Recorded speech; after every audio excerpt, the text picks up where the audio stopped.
Thanks, Mr. Chair. Good afternoon po. Good afternoon. Hi, Ben.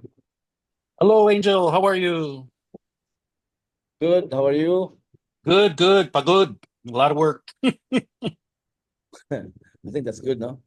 Yes, absolutely. So I look forward to seeing you on Monday. Yeah, yeah. You have lunch, no? Yes.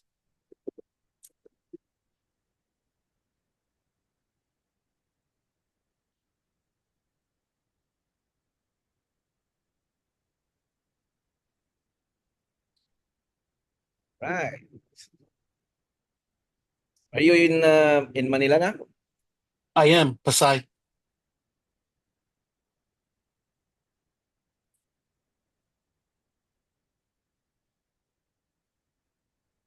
We are live na po. Thanks, Miss Len. Ilan? And magandang hapon na naman po mga Kapix Pro. It's Friday na naman. Ang bilis ng panahon. Good afternoon, Mr. Chair and Sir Ben. How are you Good po? afternoon. Good afternoon. Magandang Good hapon, afternoon. Kapix Pro. Ito na naman tayo. Very interesting topic for today. Siguro let's give a few minutes early, no? Yes, Share Mr. Chair. kung Okay. share ni ayun. Magpaano muna tayo ng audience.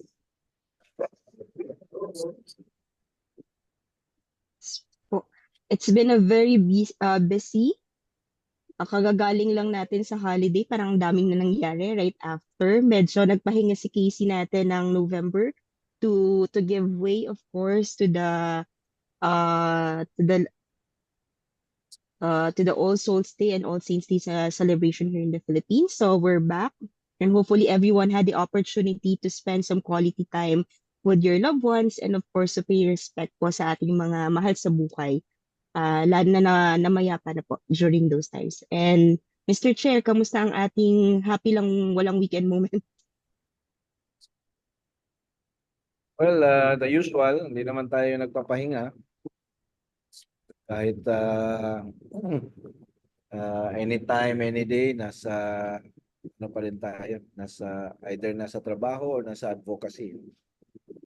Even nasa bahay tayo, we are still working either for the community, for the government, or for the invites we receive from different groups to speak about cybersecurity. Yesterday, I was asked to present the threats and mitigations. I thought, ito na naman tayo, ganito na naman presentation, ano yung mga threats, no? Tapos, ano gagawin natin? A day before the event, I was contemplating kasi parang ano na, boring na ba? So ang ginawa ko ay created a comparison. Ano ba yung mga threats and techniques in the early years, no? So ang kinuha kong data from 2000 to 2010 at ano yung mga threats and techniques ng 2022, 23, 24 ang latest. So very clearly makita mo doon na yung threats have evolved and the techniques have become more and more sophisticated. So yun ang pinresent ko. And then pinakita ko rin yung mitigations. How did we kasi sinasabi ko nga, I've been in this industry for 30 years, di ba?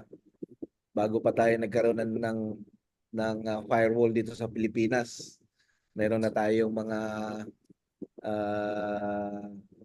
nasa security na tayo at nagiging biktima na tayo ng mga hacking.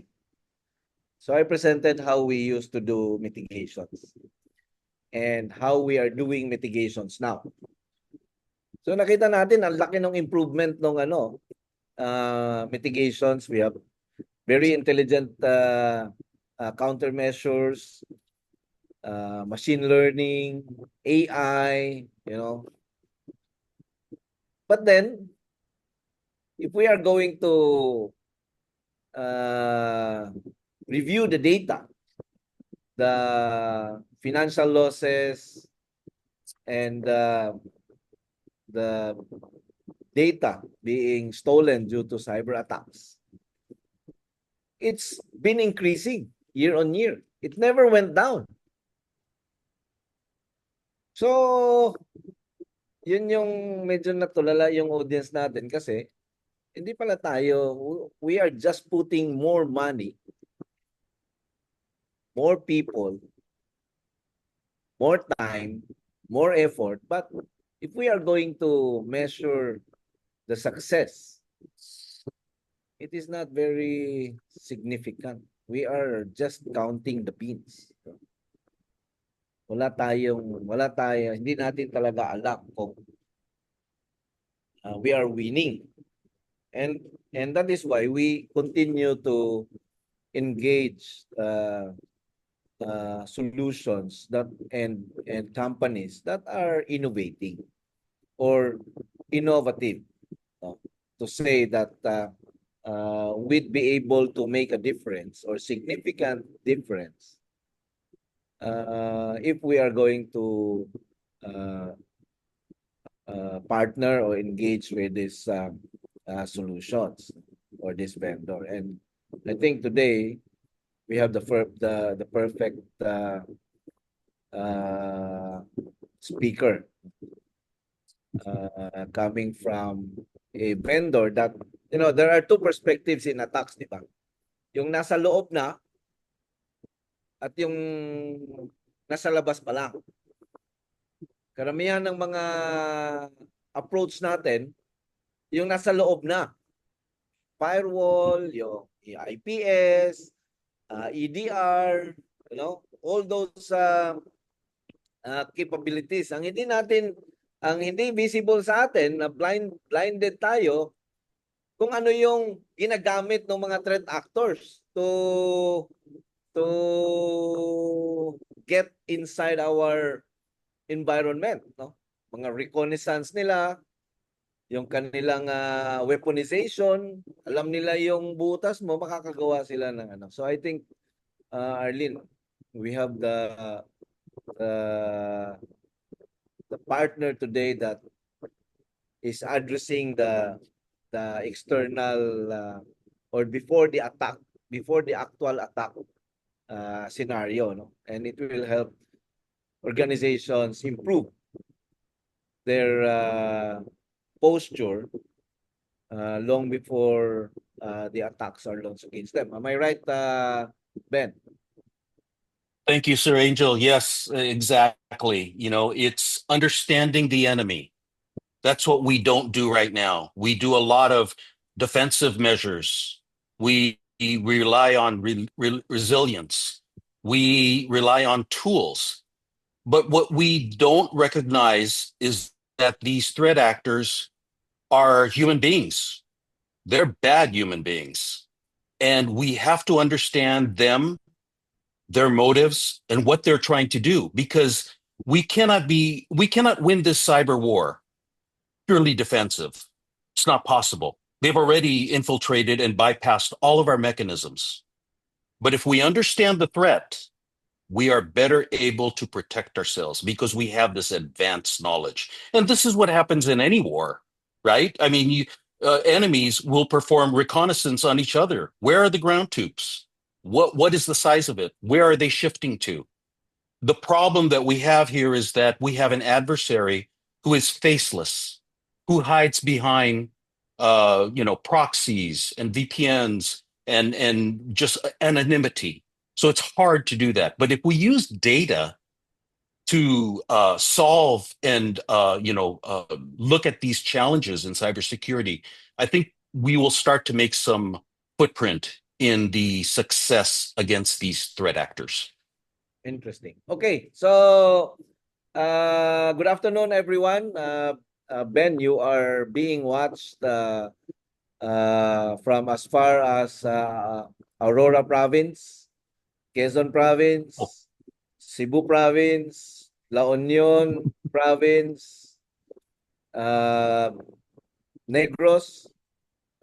We have people in Bacolod and other parts of Negros Island region, Batangas, Laguna, and in other parts of the country, where Pix Pro has a presence. It's nagugulat ako ngayon every meeting I attend, every uh, uh, entity I went to, both private and government, I get to be greeted by Pix Pro members. So today we have viewers and attendees coming from different provinces and belonging to different schools. No? They are both students and professionals. So Arlene, can we introduce our speaker so we can get on with our business?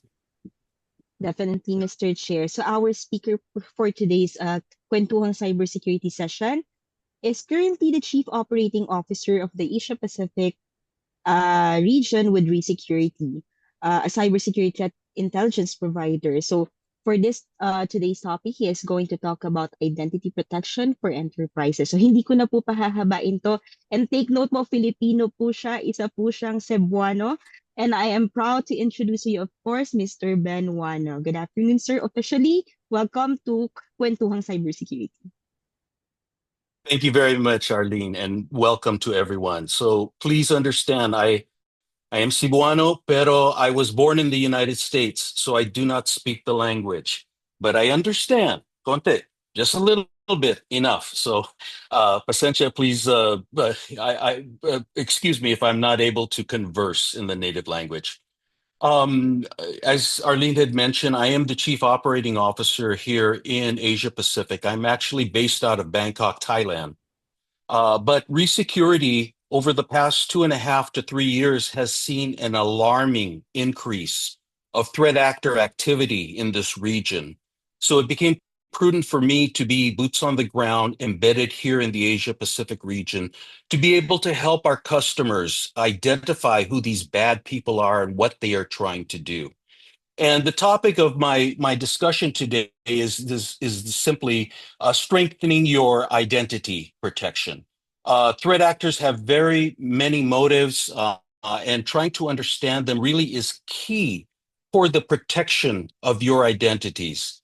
In April of this year, we launched a product called IDP, Identity Protection, because we saw threat actors had actively exfiltrated PII, or personally identifiable information, of Filipino citizens. And numbering over 115 million citizens, you can ascertain the massive amounts of data, personal identifiable data, that has been exfiltrated and is for sale in the dark web.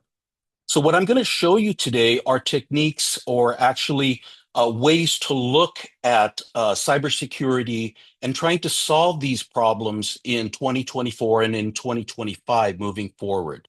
So allow me to share my screen, and I'll just give you a brief overview. Let me start this. Okay, share it. Okay, so all right. So where's the okay, sorry about that.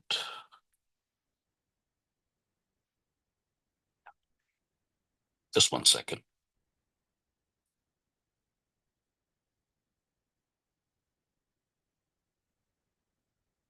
Alina, I'm having a little problem here. If I play this and how do I address moving forward here?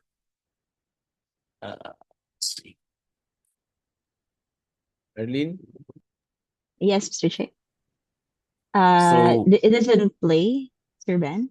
It is, and I'm pressing buttons, but I'm not getting any response to move to the next. Oh, there we go. Okay, I'll Yeah, do it this way. yes. Okay, so the first Okay. question I'm going to present to the audience tonight is, if the cybersecurity solutions you currently have in place are working, then why are you still getting breached?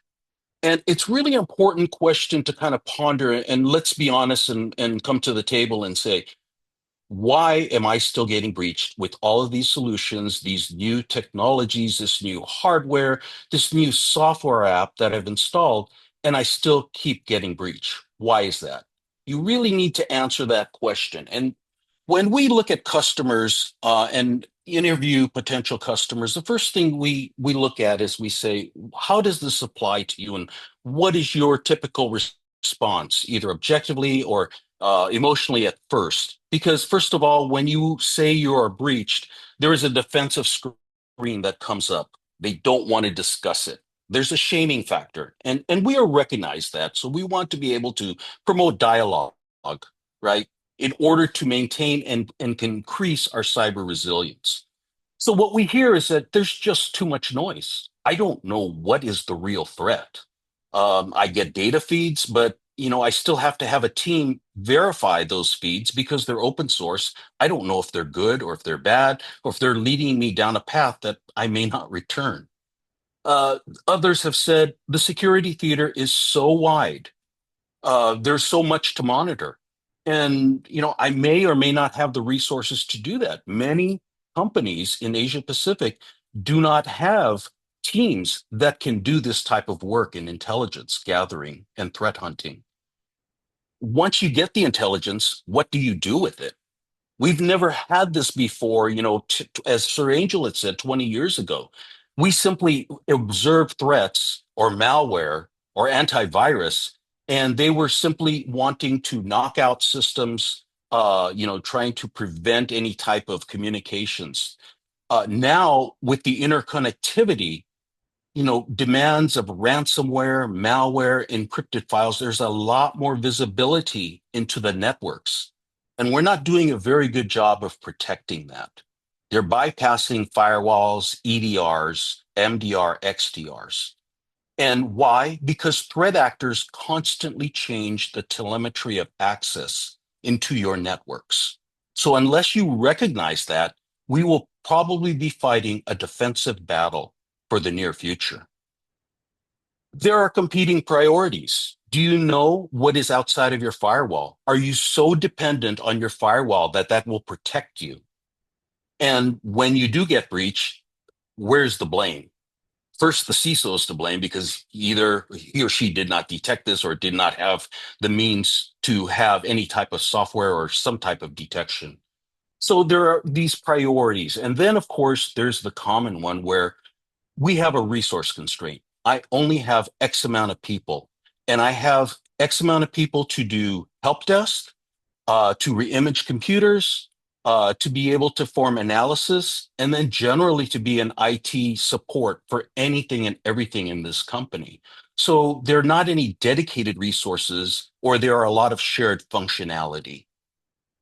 A great amount of customers tell us it's the source of intelligence that we have.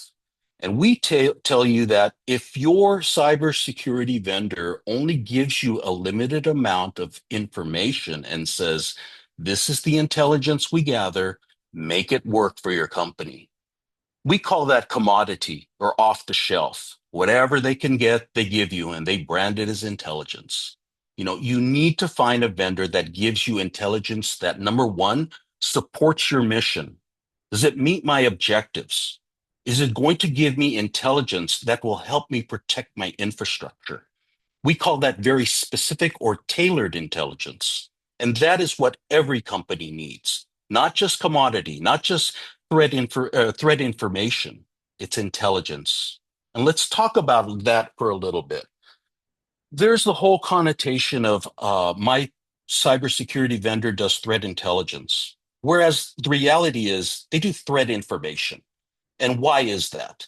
Threat information is primarily open source intelligence. Anyone can pretty much get access to it, or maybe some subsurface web communication, and that's open source, and that's information. And the reason why it's information is because the data that you get still has to be vetted.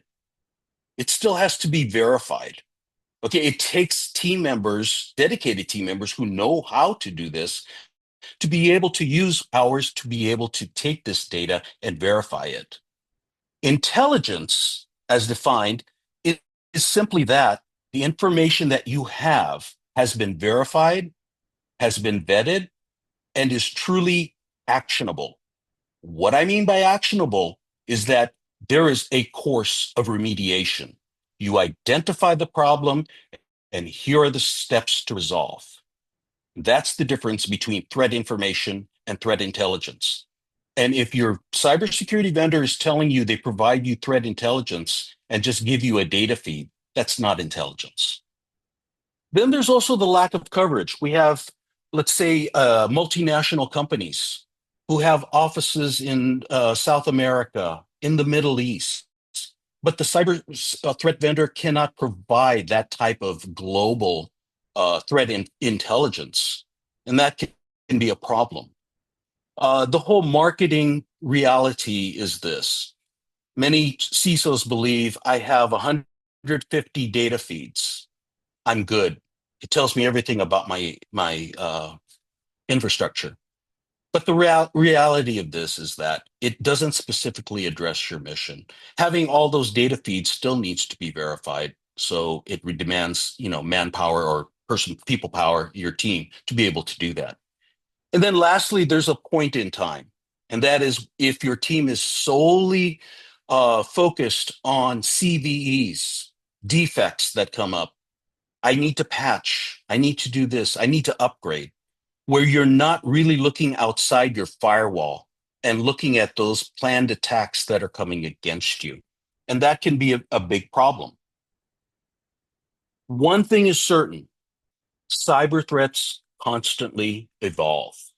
There will always be a new version, variant, or a permutation of malware. And the reason is this. As the threat actors adjust their telemetry of access into your networks, they need to do that in order to remain undetected.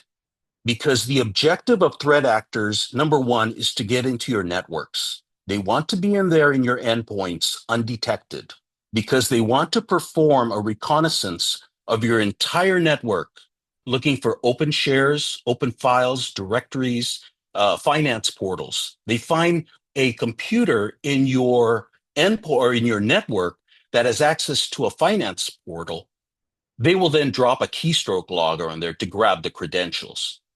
And while I'm not trying to shame anybody or any company, we have seen this here, not only in the Philippines and in Asia Pacific, but where antivirus did not detect the malware. So it resided there for a number of years or months. And then the exfiltration of the data. And of course, everyone knows with ransomware what happens. It's encrypted and there's a demand made. So, as I said, these cyber threats, you need to understand them. They will constantly evolve. But throwing in hardware or software applications are, again, purely defensive measures. Okay, they will only stop malware when it can detect it. So programmatically, if your definitions are not up to date, it will not detect new variants of malware. So let's understand the threats. The threat actors, as I mentioned, these are bad human beings, okay? But they are human beings. They are the ones who are instigating these pieces of malware. They either work solo or in groups. And I will show you a organizational chart because it's a very highly coordinated business. They use the dark web as communications platforms. So they try to hide and encrypt all of their communications so they cannot be detected. Again, it's this veil of anonymity, VPN, proxy, that they don't want to be discovered. And this is how they move. And you need a cybersecurity vendor who can understand this and perform the type of engagement and communication with these threat actors. These threat actors are cyber criminals, or they could be hacktivists, or really bad state-sponsored actors, and then, of course, those insiders or moles that are implanted in companies trying to exfiltrate the company data. What is the objective? So basically, they want to monetize everything. They will exfiltrate any data and sell it in the dark web because they need money to fund their activities. Now, remember, this is understanding the threat actor. Defensive mechanisms like EDR and MDR, while they are good, I'm not saying that they're bad or they don't detect. They do work the majority of the time. But this is understanding the enemy before defensive measures, countermeasures have to be enabled. So you would much rather have a precursor to a data breach using intelligence rather than having to pick up the pieces after a data breach happens. I'll say here for just a quick minute. I think we as an industry have been putting too much emphasis on defensive measures. We have tools that will detect. We have playbooks that we enable once detection is made and how we respond to a breach. What we haven't done a good job at is, again, understanding the threat actor and getting these types of intelligence before these bad things happen. And we can do this, but using data-driven intelligence. And if that isn't part of your cybersecurity program, threat intelligence program, it should be. You're missing out on a lot of things. So threat actors will exfiltrate PII, they'll use ransomware, they'll use phishing methodologies in order to get to that information. Let me show you a little bit on the threat actor organizational chart. It's highly organized. Okay. Now, how did we get this information or this intelligence? We did it because we converse in the underground, and your cyber threat provider should be doing the same thing because it's understanding the enemy. But basically, you have the leaders of this particular threat actor group, and they divide up into other subdomains or other committees within the organization. So the first thing you're going to see there is hackers. Okay. Those are the ones who look for vulnerabilities in web applications. They exploit them. And once they can get into your network, they try to remain undetected. So they look at your entire network infrastructure and they're gathering information. And this could go on for up to a year, especially in large organizations. They are undetected. No one knows they're there. And that's exactly what they want. Once the data is exfiltrated, the network people will then go to anonymizing the data, okay, and anonymizing their tracks. So they cannot be seen coming in and out of your network. They simply exfiltrate the data and they try to wipe their digital footprints from that. From that point, the data ends up going to the developers, okay, and the developers take this data, this exfiltrated data, and they use all kinds of tools to parse it because they're not going to sell the entire chunk of data unless they have a customer that wants that. But they will sell portions of it. Maybe it's personal data, possibly it could be corporate data. It could be anything. So they use these tools in order to parse the data and put it in packages to be sold. They aggregate the data. Then from there, the partners, the resellers, all those involved in the sale, the initial access brokers are all involved. They find out what can I sell? How much can I purchase it for? And how much profit can I make? From there, it then looks at the clients who want to purchase this data, which could be spammers, as you can see there, fraudsters, other cyber criminals who do not have this capability, but they want to get in the game of monetizing data, right? And then lastly, you'll see it in red there, the really bad people, the nation state sponsored parties. We're looking at China. Let's be honest. I mean, China is a hacking nation state. Russia is a nation hacking state. And lately, the newest player and has very good capabilities is Iran. So unless you know that, unless you know the methodologies of these state actors or these actor groups, you cannot successfully defend against them. And that is why it is important to understand, have a presence in the dark web, have your cybersecurity vendor be that person or that persona to be able to get down there and get this information for you. This preemptive information is key to preventing and data breaches, as well as shoring up your cybersecurity posture. So let's talk a little bit about the web and how they actually operate. Everyone understands the surface web. You have a web browser on a laptop, you have internet connectivity. This is where you surf, and this is the information you get. Now, for threat actors, they work in the dark web or deep web. We know that as Tor, the onion router, and it requires specialized software in order to go down and participate and go into forums. Now, the key is this. Some cybersecurity vendors will tell you we monitor the dark web. Okay, the reality is this. There is no Google search in dark web. You can't put in keywords and expect to find hacking forum or a credit card forum. Doesn't work that way. You must know the exact URL of the forum, and you must be invited to participate. If you are not invited, you are not trusted. If you are not trusted, you do not participate. This is what we call vetted, invite-only cybercrime communications. So if you're invited, it means that you have participated, you are a trusted persona. Okay. If your cybersecurity vendor does not have access to this, you are missing a large part of the entire cybersecurity spectrum. You need to have this in order to get this firsthand intelligence and defend your company. So those are the three levels of access in terms of the web access. Protecting your identity is key, obviously, because once it's out in the open, you just don't know what is going to happen with it or where it ends up or how it is being monetized or whatever the situation is going to be. But these are the key drivers for cyber threat actors. Hacking, they want to be able to get into your enterprise network, no doubt.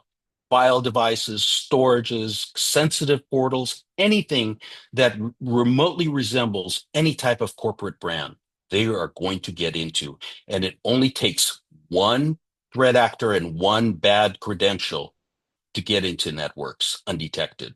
Espionage, to steal sensitive data.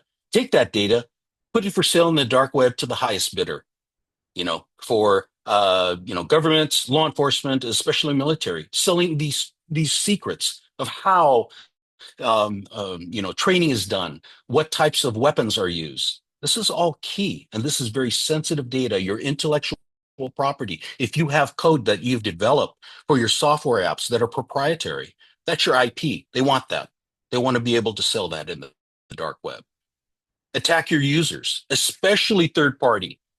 Over 60% of data breaches in 2023 were due to very weak security with third-party supply chain. And so, shoring that up, making sure that your third-party vendors have good, solid security before you actually allow them access into your network is key here. They want to defraud your organizations. They want to steal money, any other assets they can get their hands on. Again, remaining anonymous to try to get that. They want to abuse the brand. They want to take over. They want to create phishing sites that normally would go to your site, but redirect it to their site so they can get credit card numbers, they can get access to sensitive data and things like that. But overall, they want to be you because they want to be able to just have access, free access into anything that you have. Okay. There are a couple challenges here, and we've come across these and seen where chief officers of corporations have said to us, I use 2FA, so there's never a problem. And the reality is this. We discovered evil proxy in 2022. This is a framework by which threat actors can use to bypass two-factor authentication. Okay, and they do this, and this is how they are further able to infiltrate accounts and get into these accounts. I use a VPN, and this is Sir Angel's favorite, as I've seen. VPN's dead, right, Sir Angel? But on the point of using the VPN, so do threat actors. Now, what that means is if you're already infiltrated and hacked and there is malware, no amount of VPN is going to protect you from them getting into your accounts. They're already into your accounts, whether or not you have a VPN or not. So there's a little bit of misnomer there and misunderstanding that, the reality is that VPN will not always guard you in terms of that or provide you a false sense of security.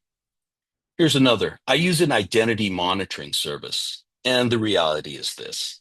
Identity monitoring services use public information. It's what they can get. It's what they buy from resellers and brokers. Okay. They're not an intelligence company. They do not scrape data from the dark web and say you've been hacked and this is what you need to do. So it's just simply a commodity off the shelf product that doesn't really give you any real threats. It's the information is sold, resold, resold, and resold again. So you don't know the validity of that particular data. And then lastly, I use single sign-on, which, everything's secure. That's the reality is not. It's not secure because threat actors will hack single sign-on in order to get into your companies. Okay, they use it using third-party leaks. They use it when employees use their corporate credentials on third-party sites and shouldn't be doing that. But those are the methods that threat actors use in order to get into the corporate environment. So how do we solve this problem? We use intelligence to understand what it is the threat actors are doing. Okay. When your PII has been exfiltrated, are you able to be notified immediately of that, exfiltration? And really that is the new detection because we know that our data and our PII has already been leaked. There's nothing we can do for whatever reason, our governments, our enterprises, they have not done a very good job in protecting our PII.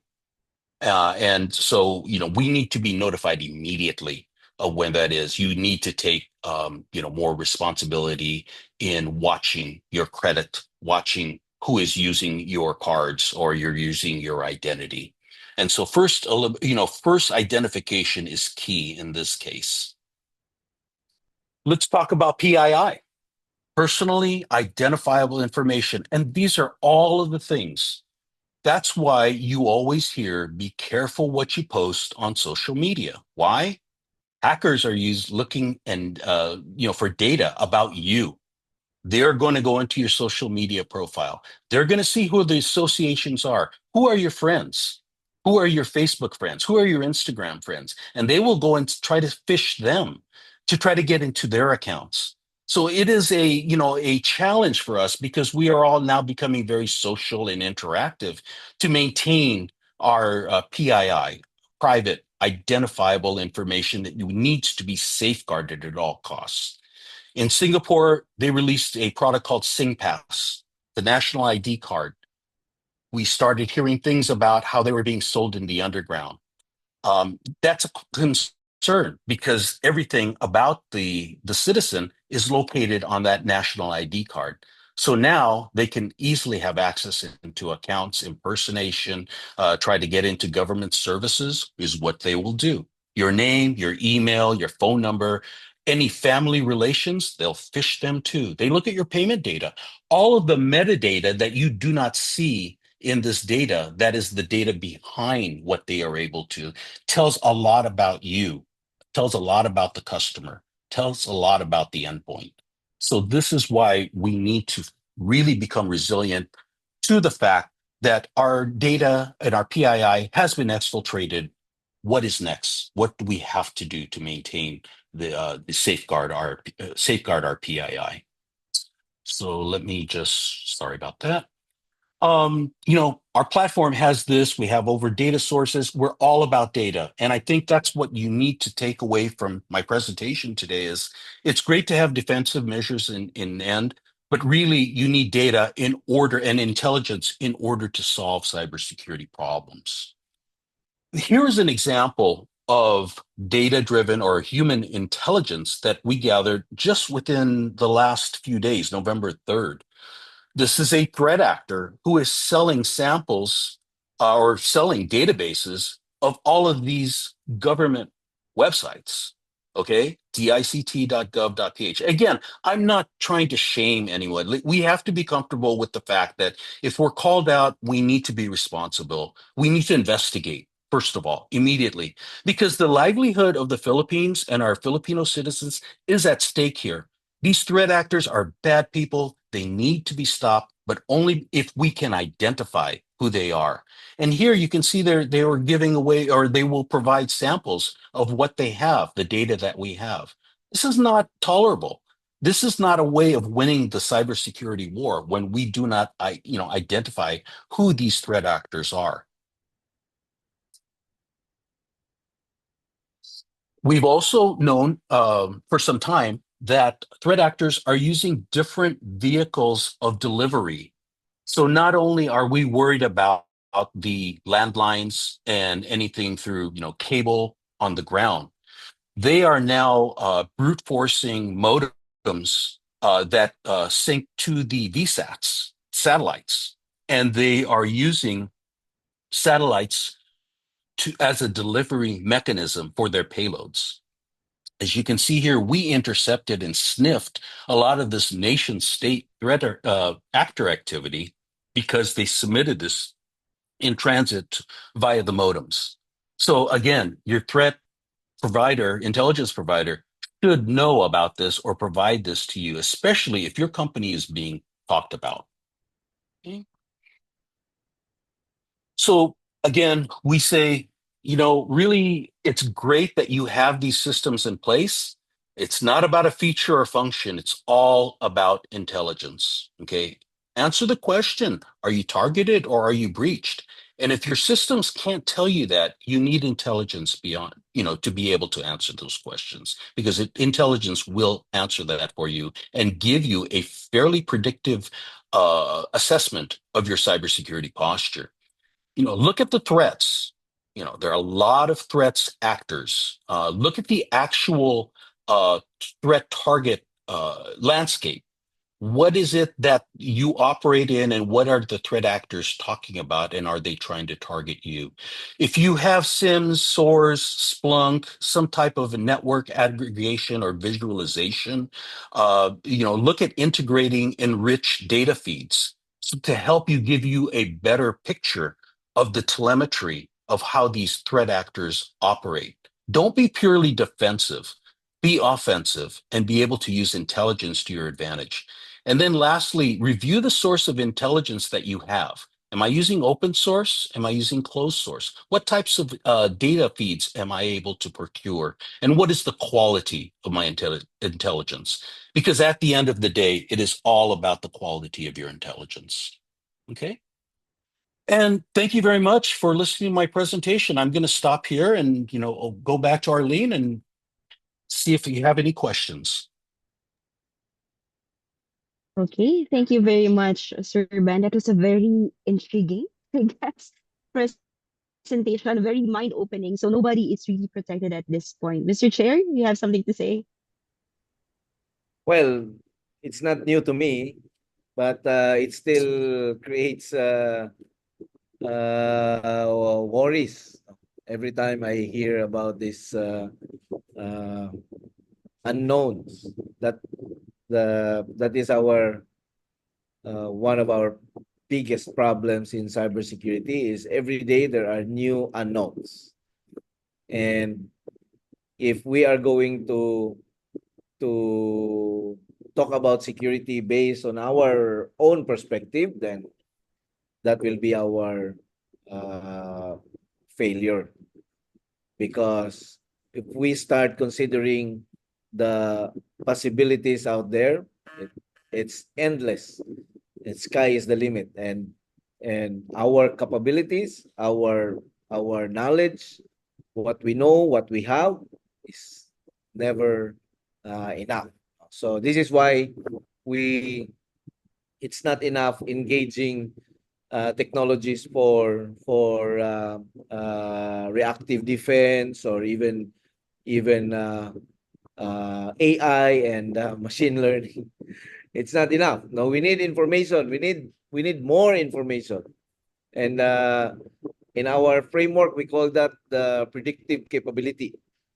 We need to be able to predict the threats because it is the only way. If we can innovate long before the threats are launched against us, the attacks are launched against us, then we can say that we already improve our preventive and detective capabilities before we are put under attack. And what was presented is not only interesting, it's also exciting. However, we also understand that many will have difficulty digesting, especially the MSMEs. The MSMEs are very vulnerable. Okay, do we have questions, Arlene? Okay, so we have one from Hipolito Novido. So I guess what he is trying to ask for from the level of someone, not the enterprise level that you mentioned a while ago, Mr. Chair, that how can we protect our info or data from those threats? So coming from someone who's not really working in an enterprise level position, just an ordinary citizen, how can we protect our personally identifiable information po?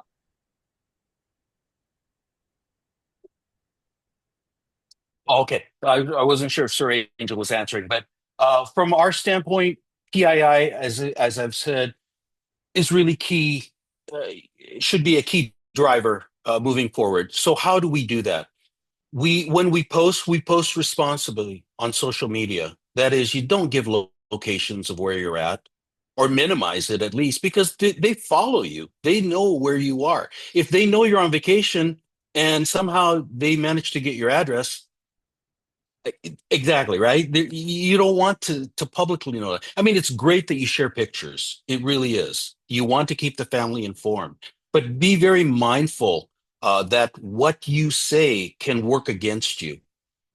People ask, what about, passwords? Yes, I mean, we've seen some of the charts, how long it takes to brute force a password. Use a longer password with complexity, numbers, up and down, lowercase, also use symbols, things like that. But when asked the questions like, what is your birthday? Remember that it will be something else. So let's just say your birth date is January 1st, 2000, and that is your birthday. Mention something like July 1st, 20, 2019. I don't know. I mean, just make it different so that if they were able to get your true identification, they can't get into via the two-factor authentication. So really, it's being mindful that once you expose yourself on the internet and you expose that information, it's there. And threat actors are going to find it and they're going to try to exploit it. Okay, so we have a lot of comments coming here in our live chat. So our officers from Baler Aurora in Aurora province is sending their hellos. They're actually from an activity, if I'm not mistaken, in Kasiguran. So this is what we do in the community level, Sir Ben.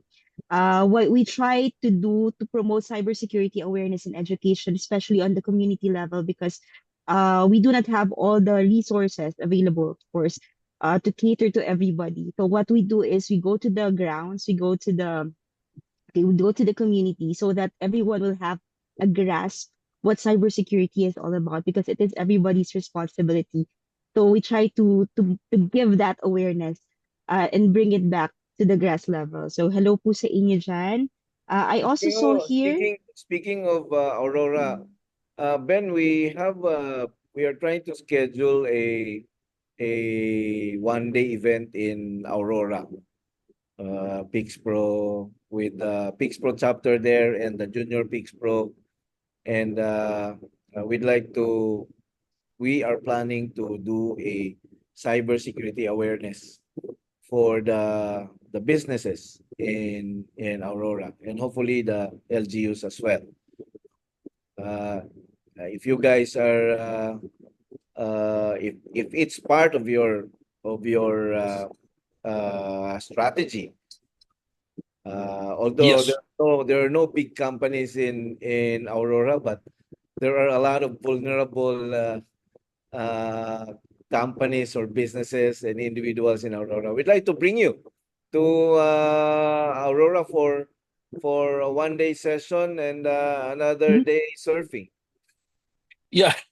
So, Sir Angel, really, cybersecurity, as Arlene had said, it's everyone's business. Whether or not you're a company or you want to, expand or grow, it really, if we educate, if we train, and we are definitely committed in terms of education, training, certification, getting our people up to speed, and creating the next generation of cyber threat warriors in order to defend the Philippines. That is our mantra and our mission here at Resecurity. That's why I'm here in APAC. So we would love to be able to be involved in that and to, help the citizens of Aurora, to help them understand these digital threats. Wow. Oh, you have actually we did not extend the invitation to any vendor, but we'd love to bring you there, Resecurity alone, no?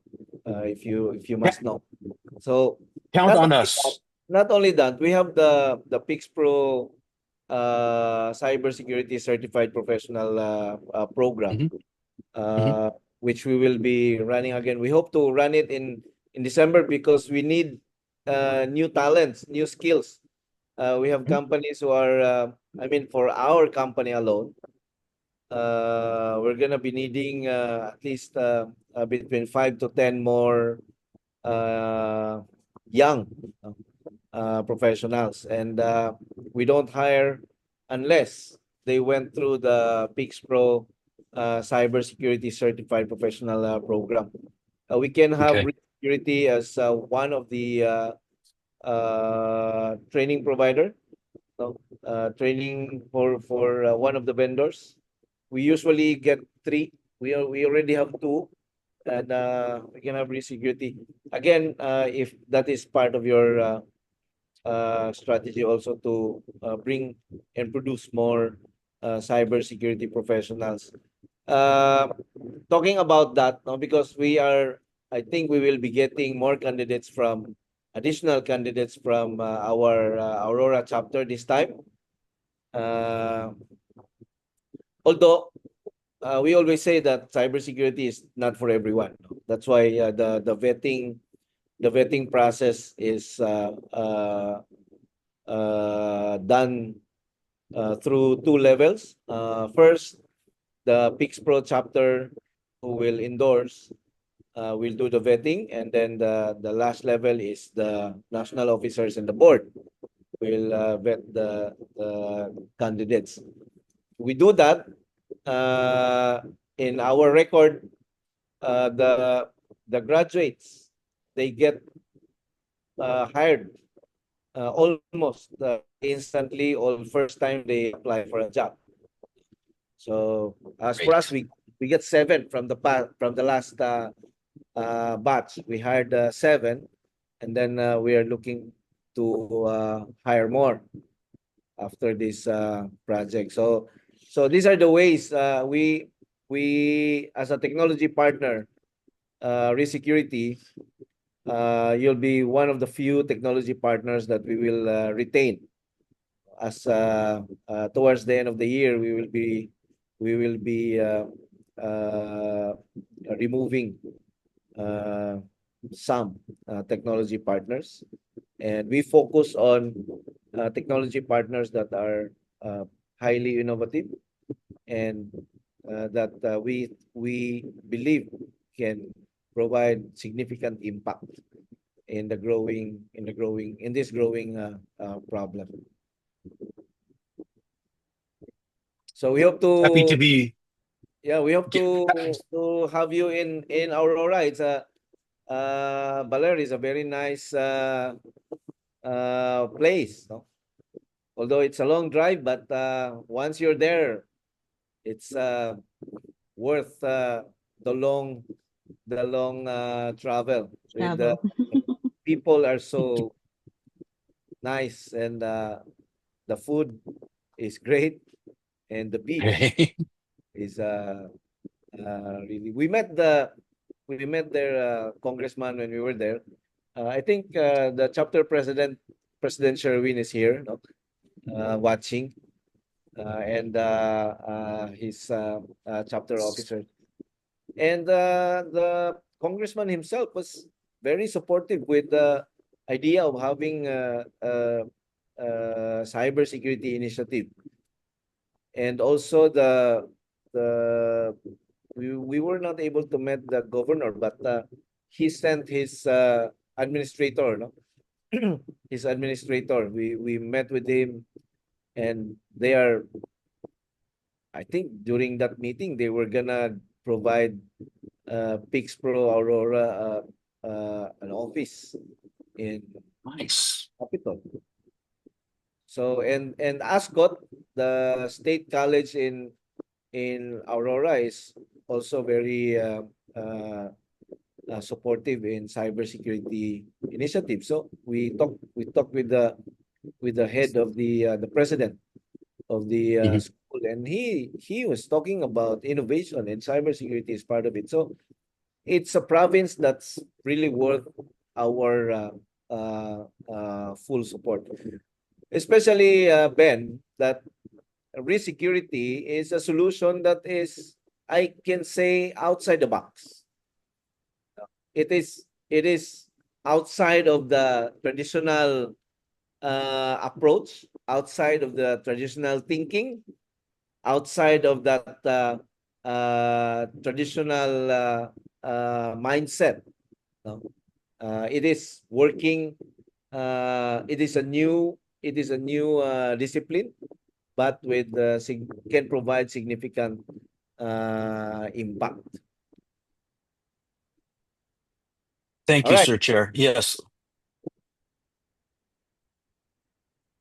Okay. So I think we have another question. Is there a possibility that na ma-retain ng mga game platforms, etc., ang info natin lahat? We already deleted our accounts.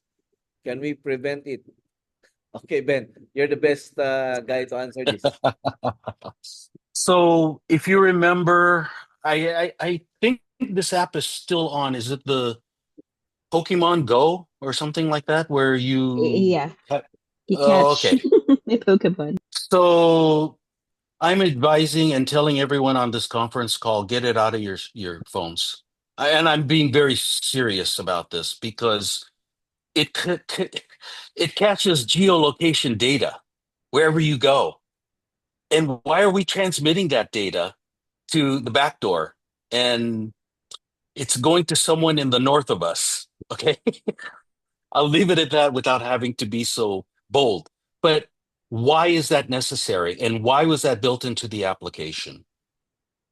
We've looked at it, we've seen how it transmits, and why does it need geolocation? Well, because it has to, show where the pocket monsters are here. And I'm like, okay, I get it. But if it shows where you live and there are pocket monsters in there, that's valuable data to anyone. So don't give away those types of things. Again, if it seems too good to be true, it probably is. So I'm just saying as an example of one like these. Now, gaming, I think on some, we'd have to take a look at, we can look at and then make some advice. But I know that one for sure. I'm just going to say that right now to share with your audience. Okay. Siguro one thing then that I don't do, no? If the website that I'm visiting is asking me to accept cookies, I never accept cookies. So Good. Good. kung mayroong article na kailangan kong basahin tapos yung nire-direct sa akin is for me to accept. There's no other choice but to accept cookies. I don't accept cookies. Correct. Because the moment you accept cookies, any information in your browser will be the whoever is operating that website will have access to your information. It will even have access to your location. Once your browser is online again, that website, whoever has your cookies, alam nila kung anong location mo. Alam nila kung anong pinupuntahan mo site. Alam nila kung anong binibili mo. Malalaman nila lahat yon. And you know what? Malaking pera yon. Maraming bumibili doon. Maraming bumibili na mga marketing companies, online selling companies, state-sponsored intelligence organizations, cybercriminals, lahat binibili yon. Malalaman nila. No? So kung kahit saan ka pumunta, sabihin mong pag naka-telco ka, hindi nila malalaman kung sino ako dahil mayroong network address translation ang telco eh. Wala 'yon. No? Kung yung cookies mo nakuha nila nung browser mo, every time you're online, malalaman nila kung nasaan ka.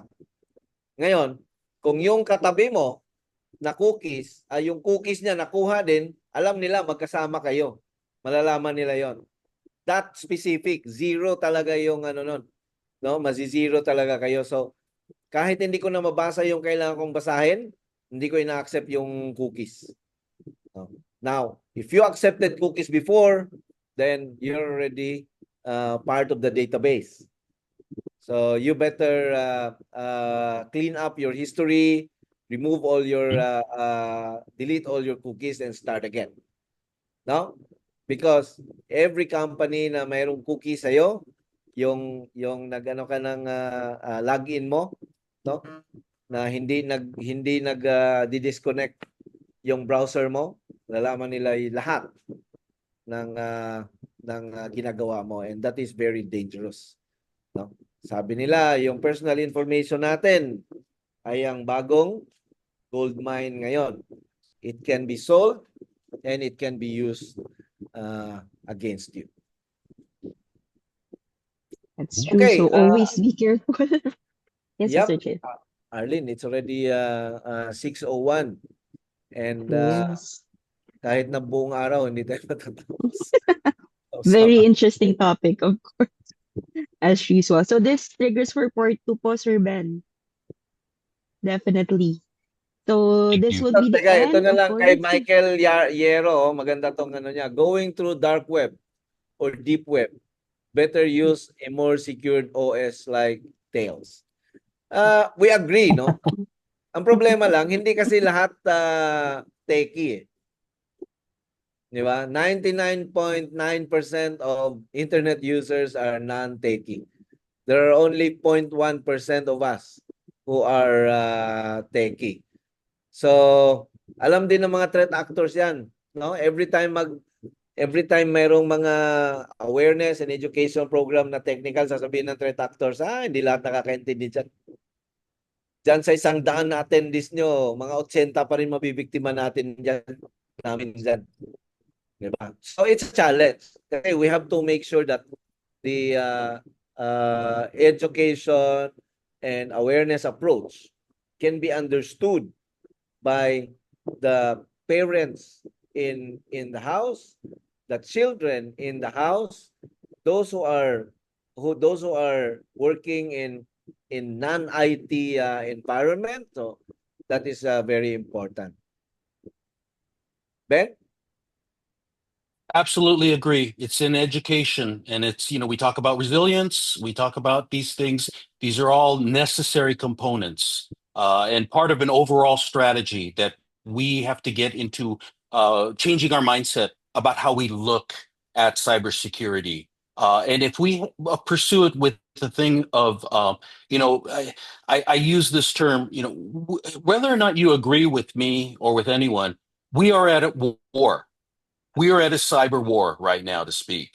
And that should be enough to, engage you and motivate you to start thinking like they want to steal my identity and all the hard work I created and the money I save. I'm not going to give it up. If you have that type of mindset, then really be cautious about what you click, where you go visit on the web, those types of things. We will change the mindset fundamentally, but we really need to do it together as a community.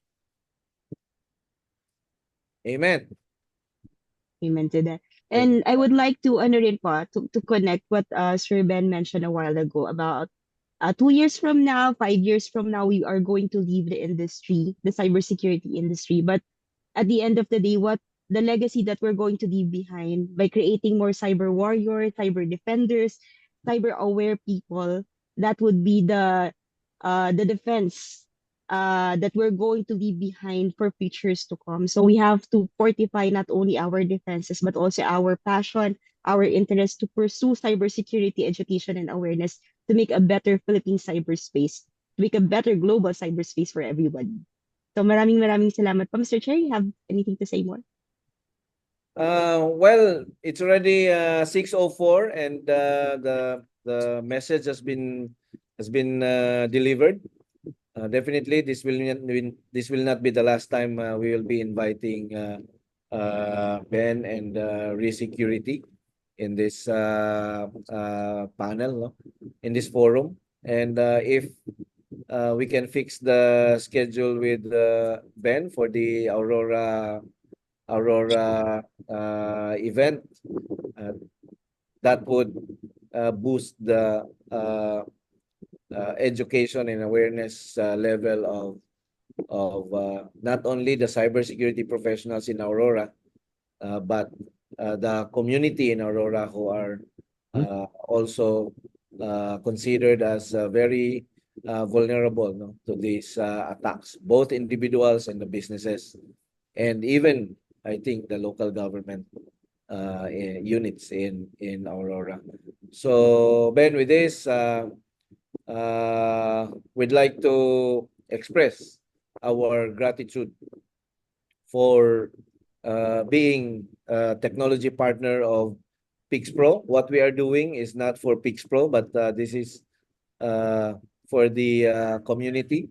We contribute to improving the 3 E's, no, in the community. Number one, to educate the vulnerable sector in our community, provide the elderly, the senior citizens, the parents who are non-techies, and children, provide them information so they don't become victims of phishing, scams, and online sexual abuse and exploitation of children activities. So we do that as the first E, and then the next E is the elevate the skills of the technical professionals. So most of our audience attendees every Friday are technical professionals who are into cybersecurity, and also in addition to our other initiatives to elevate the skills, because we believe that we cannot be stagnant in this field, no? I mentioned earlier that I've been in this industry for 30 years, and 30 years after, I still need to read every morning, every time, first thing in the morning when I wake up, I need to read. And the last thing I do before going to sleep, I need to read, because that's what it is. That's how it is. And we cannot win the cyber war by just sitting down and being complacent and confident about what we have, no? And the last E is to expand the cybersecurity profession and cybersecurity market. This is why we have chapters in the provinces, because we want to create and develop more cybersecurity professionals. We have started this already with with the Bacolod chapter, the La Union chapter, and NCR chapter. And now we are looking at doing this with our Pix Pro Aurora chapter. So little by little, for every chapter that we create, we have the Bulacan chapter that's about to be activated already. Rizal chapter. We have inquiries. We have addition. The new one is Central Visayas. No? But we have Nice. also inquiries in what you call this Region 9, Zamboanga City, and Region 10, Cagayan de Oro. So all these chapters, we with the help of our technology partners, we'd be able to create more and more cybersecurity professionals, and we expand the profession.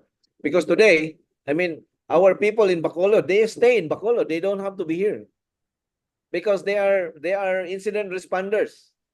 They have access to our security operation center. They do their job wherever they are. They don't have to be here in Manila, and we can hire in other provinces as well. No? Although there will be times that you need to be in Manila to do a job for a few days or few weeks. So we expand. So we educate, we elevate, and we expand. And with the help of Resecurity, we can definitely do that in a sustainable manner. Ben, your last words?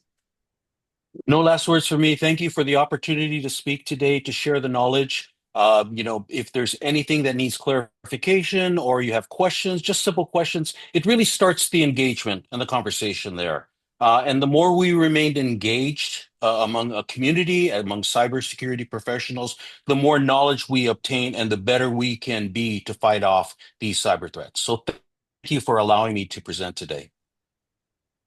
Thank you. With that, Arlene, it's almost dinner time, and it's Friday again.